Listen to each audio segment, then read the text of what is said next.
So Iltutmish తర్వాత పరిపాలిస్తాడు కుతుబుద్దీన్ ఐబక్ తర్వాత 1210 నుంచి 1236 వరకు. అంటే కుతుబుద్దీన్ ఐబక్ పోలో గేమ్ ఆడుతూ సడన్గా చనిపోయాడు, గుర్రం మీద నుంచి పడి చనిపోయాడు. దాంతో ఢిల్లీ సామ్రాజ్యంలో సుల్తాన్ చనిపోవడంతో ఇమీడియట్గా ఇల్టుట్మిష్ దానికి సుల్తాన్ అయితే అవుతాడనమాట, సుల్తాన్ అయితే అవడం జరుగుతుంది. సో ఇల్టుట్మిష్ ఉండి ఈయన Ilbari tribe belongs to hence named Ilbari dynasty. ఈయన ఇల్బారీ గుర్తుపెట్టుకోండి, ఎగ్జామినేషన్ పరంగా అడుగుతారు. సో ఇల్బారీ తెగకు సంబంధించిన వాడు, ఇల్బారీ తెగ లేదా వంశం. ఎగ్జామినేషన్లో అడిగితే మిమ్మల్ని కుతుబుద్దీన్ యొక్క ఇల్టుట్మిష్ ఏ తెగకు సంబంధించిన వ్యక్తి అంటే ఇల్బారీ తెగ అనమాట. సో వీళ్ళంతా తుర్కులు, ఇల్బారీ తెగకు సంబంధించిన వాడు. Aibak appointed him as the iqtadar of the Gwalior. అంటే కుతుబుద్దీన్ ఐబక్ పరిపాలించేటప్పుడు, కుతుబుద్దీన్ ఐబక్ చనిపోకముందు సుల్తాన్గా ఉన్నాడు కదా, ఆ కాలంలో ఇల్టుట్మిష్ ఈ గ్వాలియర్ ప్రాంతానికి, సో గ్వాలియర్ ఉంది కదా మధ్యప్రదేశ్లో ఉన్నటువంటి ఈ గ్వాలియర్ ప్రాంతానికి ఇక్తాదార్గా ఉంటాడు. ఇక్తాదార్, సో ఇక్తాదార్ అంటే లైక్ గవర్నర్ లాగా, సో ఒక వైస్రాయ్ లాగా ఉంటాడనమాట. కాబట్టి కుతుబుద్దీన్ ఐబక్ కాలంలో ఈ యొక్క ఇల్టుట్మిష్ ఇక్తాదార్గా ఉంటాడు గ్వాలియర్కి. అయితే real consolidator of the Turkish rule in India and also Delhi. అంటే మామూలుగా ఇతను ఎవరు కుతుబుద్దీన్ ఐబక్ కాలంలో ఢిల్లీ సుల్తాన్గా ఉన్నాడు కుతుబుద్దీన్ ఐబక్, కానీ రాజధాని ఎక్కడ ఉన్నది, లాహోర్లో ఉండేది. ఇక్కడ ఇల్టుట్మిష్ ఏం చేస్తాడంటే రాజధానిని లాహోర్ నుంచి ఢిల్లీకి తీసుకొచ్చాడు. కాబట్టి ఇప్పుడు ఢిల్లీ సుల్తాన్ యొక్క రాజధాని లాహోర్ నుంచి ఢిల్లీకి వచ్చింది, సో ఢిల్లీకి వచ్చిందనమాట. కాబట్టి ఢిల్లీ సుల్తాన్ యొక్క రాజధాని ఇప్పుడు ఢిల్లీ. అందుకే ఇతను ఏమని పిలుస్తారంటే భారతదేశంలో నిజమైనటువంటి తుర్కు సామ్రాజ్య పాలకుడు ఎవరంటే ఇల్టుట్మిష్ అని పిలుస్తారు. సో ఢిల్లీ సుల్తాన్ల యొక్క ప్రధాన స్థాపకుడు ఎవరంటే ఇల్టుట్మిష్ అని పిలుస్తారు. ఎందుకంటే కుతుబుద్దీన్ ఐబక్ లాహోర్లో రాజధాని పెట్టుకున్నాడు, కానీ ఢిల్లీలో రాజధాని పెట్టింది ఎవరంటే ఈ యొక్క ఇల్టుట్మిష్ అనమాట. సో అందువల్ల ఇల్టుట్మిష్ ఏమంటారు, real consolidator of the Turkish rule in India. అంటే భారతదేశంలో తుర్కుల పాలన తీసుకొచ్చిన ఆ వ్యక్తిగా ఇల్టుట్మిష్ని ట్రీట్ చేస్తారు అందరూ కూడా. ఎందుకంటే ఢిల్లీలో అతను లాహోర్ నుంచి పరిపాలించాడు, అది ఇప్పుడు పాకిస్తాన్గా మారిపోయింది.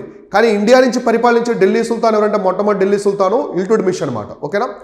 నెక్స్ట్ వచ్చేసి introduced Arabic coinage into India. మన భారతదేశంలో అరబిక్ అనమాట. సో అరబిక్ నాణ్యాలు, సో అరబిక్ నాణ్యాల ముద్రణ, అరబిక్ నాణ్యాల ముద్రని తీసుకొచ్చింది ఎవరంటే ఇల్టుట్మిష్ అనమాట. సో ఇల్టుట్మిషే మొట్టమొదటిసారిగా మన భారతదేశంలో ఈ యొక్క నాణ్యాలు ముద్రించడం, అరబిక్ నాణ్యాలు ముద్రించడం అనేది ఇక్కడి నుంచే మొదలైంది, ఇల్టుట్మిష్ దగ్గర నుంచే. ఈయన ఏం చేస్తారంటే కొన్ని నాణ్యాలు ముద్రించాడు, సిల్వర్ టంకా అండ్ కాపర్ జిటాల్, రెండు నాణ్యాలు అనమాట. ఈయన ముద్రించిన నాణ్యాల్లో సో ఒకటి వచ్చేసి టంకా అనమాట. సో టంకా అనేది ఏంటంటే ఇది ఒక వెండి నాణ్యం.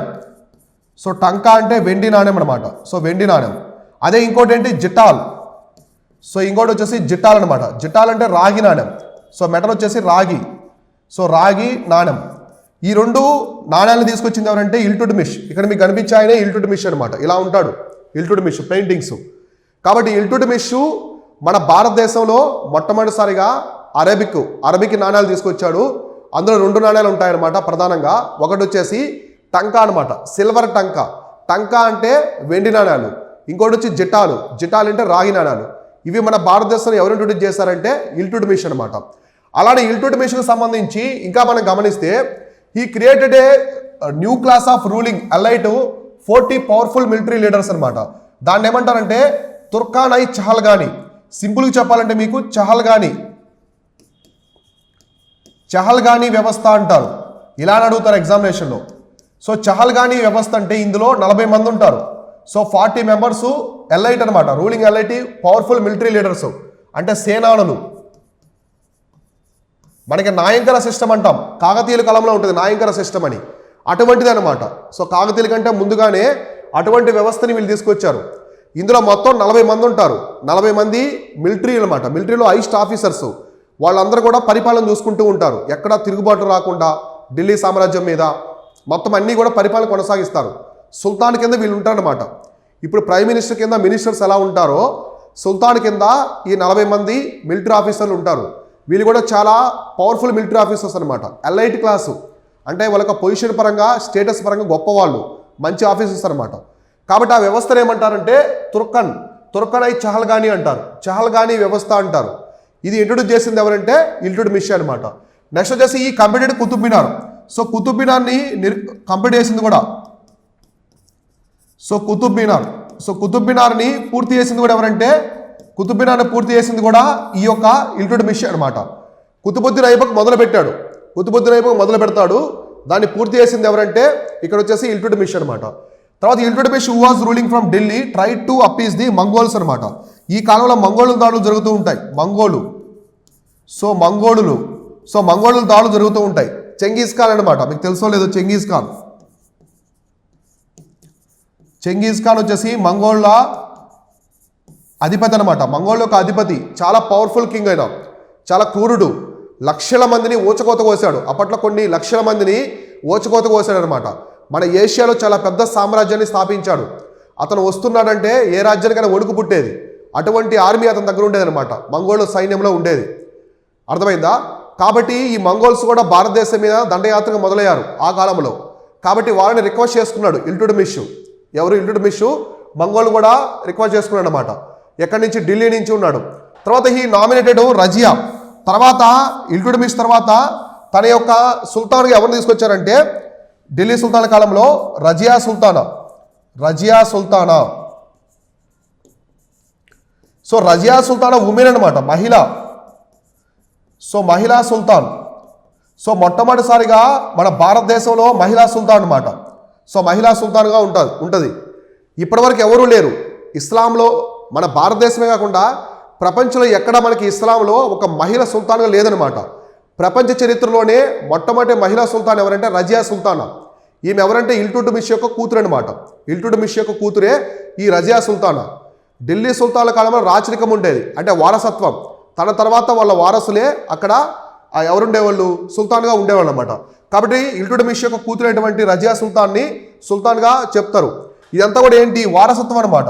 అప్పట్లో అంతా కూడా ఢిల్లీ సుల్తాన్ల కాలంలో వారసత్వం ఉండేది. ఈ వారసత్వం పరంగా వచ్చేది. కాబట్టి కుతుబ్ మినార్ని కంప్లీట్ చేసింది కూడా ఇల్టుట్మిషే. ఇంకా ఇల్టుట్మిష్కు సంబంధించి ఇతను ఏమంటారంటే ఫాదర్ ఆఫ్ టూమ్స్ అంటారు ఇండియాలో. ఫాదర్ ఆఫ్ టూమ్స్ అనమాట. ఫాదర్ ఆఫ్ టూమ్స్ అంటే సమాధుల పితామహుడు అంటారు. సమాధుల పితామహుడు. ఏంటి సమాధుల పితామహుడు అంటే? ఈయన టూమ్స్ అనమాట. మన భారతదేశంలో సమాధులు నిర్మించడం మొట్టమొదటిసారి మొదలుపెట్టింది ఈయన కాలంలోనే. అంటే కుతుబుద్దీన్ ఐబక్ చనిపోయాడు కదా, ఆయనకు ఒక సమాధి నిర్మించాడు. ఇటువంటి సమాధులు నిర్మించే పెద్ద ఆర్కిటెక్చర్స్ అనమాట. సమాధి అంటే ఊరికి చిన్నగా ఉండదు, చాలా పెద్ద భవనంలాగా నిర్మించారు అప్పట్లో. ఇటువంటి నిర్మాణాలను మొట్టమొదటిసారిగా భారతదేశంలో మొదలుపెట్టింది కూడా ఇల్టుట్మిష్ అనమాట. అందువల్ల అతన్ని father of tombs in India అంటారు. ఫాదర్ ఆఫ్ టూమ్స్ ఆర్కిటెక్చర్ అంటారు, లేదా టూమ్స్ అని కూడా పిలుస్తారు ఇండియా. భారతదేశంలో సమాధుల పితామహుడు ఎవరంటే ఈ యొక్క ఇల్టుట్మిష్ అనమాట. అర్థమైంది ఇంతవరకు క్లియర్గా? ఇది ఇల్టుట్మిష్కి సంబంధించినటువంటి క్రూషియల్ ఇన్ఫర్మేషన్. తర్వాత ఢిల్లీ సుల్తాన్ పరిపాలించింది ఎవరంటే రజియా సుల్తానా. రజియా సుల్తానా.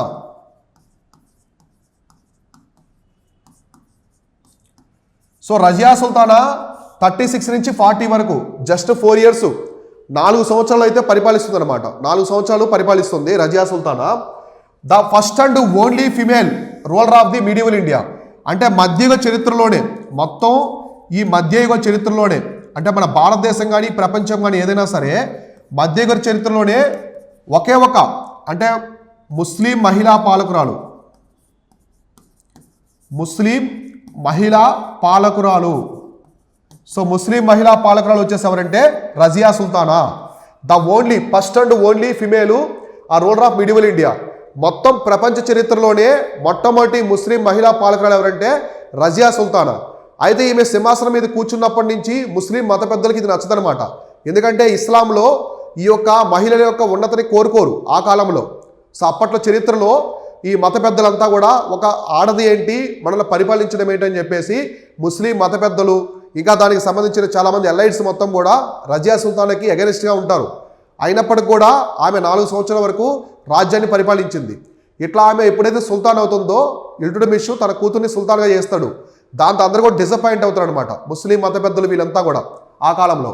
అయితే ఈమె discarded the female apparel and for the adopted male attire, went for hunting and led army aroused the, చూడండి, aroused the resentment among the Turkish nobles అనమాట. అంటే ఈమె సుల్తాన్ కదా, ఈమె నేను ఆడదాన్ని అని చెప్పేసి ఆడవాళ్ళలాగా బట్టలు ఇలా కాదనమాట, సుల్తాన్ లాగా బట్టలు వేసుకున్నది. ఒక మగవాళ్ళు పురుషులు ఏ విధంగా సుల్తాను బట్టలు వేసుకుంటారో అటువంటి వస్త్రధారణే ఆమె కూడా ఆచరించింది అనమాట. అలానే వేటకు కూడా వెళ్ళేది. ఒకటి వస్త్రధారణ, సుల్తాన్ లాగా వస్త్రధారణ ఉండేది. ఇంకా వేటకు కూడా వెళ్ళేదనమాట. సుల్తాన్ లాగా వేటకు కూడా వెళ్ళేది. దీంతో ఇటువంటి చేయడం వల్ల అప్పట్లో ముస్లిం మత పెద్దలు చాలా డిసప్పాయింట్ అయ్యారు ఆమె మీద ఎగనెస్ట్ అయ్యారని చెప్పారు. సో ఇక్కడ చూడండి, ఈమె రజియా సుల్తానా, ఇక్కడ కనిపించే ఆమె రజియా సుల్తానా. ఇక్కడ చూడండి గుర్రం మీద ఉంది, అంటే సుల్తాన్ లాగా బట్టలు ధరించింది, పైన తలపాగా, ఆమె వస్త్రధారణ, గుర్రము, కత్తి అన్నీ ఉండి వేటకు కూడా వెళ్ళేది అనమాట. సుల్తాన్లు వేటకు వెళ్తారు కదా, అలానే వేటకు కూడా వెళ్ళేది. సో ఇలా జరిగేది అనమాట రజియా సుల్తానా కాలంలో. అయితే she was not accepted the Muslim theologians and nobles అనమాట. అంటే ముస్లిం మత పెద్దల్ని ఈమె ఒప్పుకోలేదనమాట. ముస్లిం మత పెద్దలు ఉంటారు కదా ఆ కాలంలో, ముస్లిం మత పెద్దలు ఇంకా మతాధికారులు, ఆ తత్వవేత్తలు ఉంటారు కదా, వీళ్ళంతా కూడా మహిళలేంటి పాలించడం ఏంటి అంటే ఈమెని ఆపోజ్ చేశారు. ఈ యొక్క ముస్లింని ఆర్థోడాక్స్గా ఫాలో అయ్యే ఇస్లాం పాలకులు, మత పెద్దలంతా కూడా ఆమెను ఆపోజ్ చేశారు. ఒక మహిళ ఏంటి, మనకి సుల్తాన్ అవడం ఏంటి, ఆమె వస్త్రధారణ ఏంటి, ఆమె ఏంటి అని చెప్పేసి. అంటే అప్పట్లో మహిళలకి లేదనమాట, అంత ప్యాట్రియార్కల్ సిస్టమ్, పితృస్వామిక వ్యవస్థ. అంటే మేల్ పర్సన్స్ మాత్రమే సుల్తాన్గా ఉండాలని చెప్పేసి భావన. ఇక్కడే కాదు, మొత్తం ప్రపంచంలోనే ఇస్లాములు ఎక్కడా కూడా ఆ మహిళా పాలకురాలు లేరనమాట. మొట్టమొదటిసారి మన భారతదేశంలోనే వచ్చారు. ఇలా ఆమెను ఆపోజ్ చేసేవాళ్ళు. సో ఇలా జరిగిందనమాట. ఇలా ఆమె 4 years వరకు పరిపాలన కొనసాగించారు. అయితే ఒకరోజు ఏం జరుగుతుందంటే, Razia Sultana while returning back to Delhi, ఆమె వేరే ప్రాంతం నుంచి ఢిల్లీకి వస్తూ ఉంటుంది. సో వేరే ప్రాంతం నుంచి ఢిల్లీకి వచ్చే క్రమంలో ఆమెని కొంతమంది బందిపోట్లు చంపేస్తారు, కత్తితో పొడిచి చంపేస్తారు అనమాట. కత్తితో పొడిచి కొంతమంది బందిపోట్లు చంపేశారు. కానీ కొంతమంది చరిత్రకారులు ఏం చెప్తున్నారంటే, రజియా సుల్తానా చంపింది బందిపోట్లు కాదు, ఆ ముస్లిం మత పెద్దలే ఒక ఉమెను సుల్తాన్గా ఉన్నారని చెప్పేసి వాళ్ళంతా కుట్ర పన్ని కొంతమంది చేత హతమార్చారు, హత్య చేపించారని చెప్పేసి కూడా కొన్ని పుస్తకాల్లో ఉందన్నమాట. చరిత్రకారులు చెప్పారు. అంటే ఇస్లాంలో ఒక మహిళ ఏంటి పరిపాలన చేయడమని ఆమెని కొంతమంది అప్పట్లో ఉన్నటువంటి మతాధికారులు, థియోలాజియన్స్ ఉన్నారు కదా, థియోలాజియన్స్ వీళ్ళంతా కూడా మతాధికారులు, మత పెద్దలు కుట్ర చేసి ఆమెను చంపించారని కూడా ఒక భావన అయితే ఉందన్నమాట. ఇలా మొట్టమొదటి మహిళా పాలకులుగా మనకి మిడివల్ ఇండియాలో ఉంటారు ఈమె. అర్థమైందా?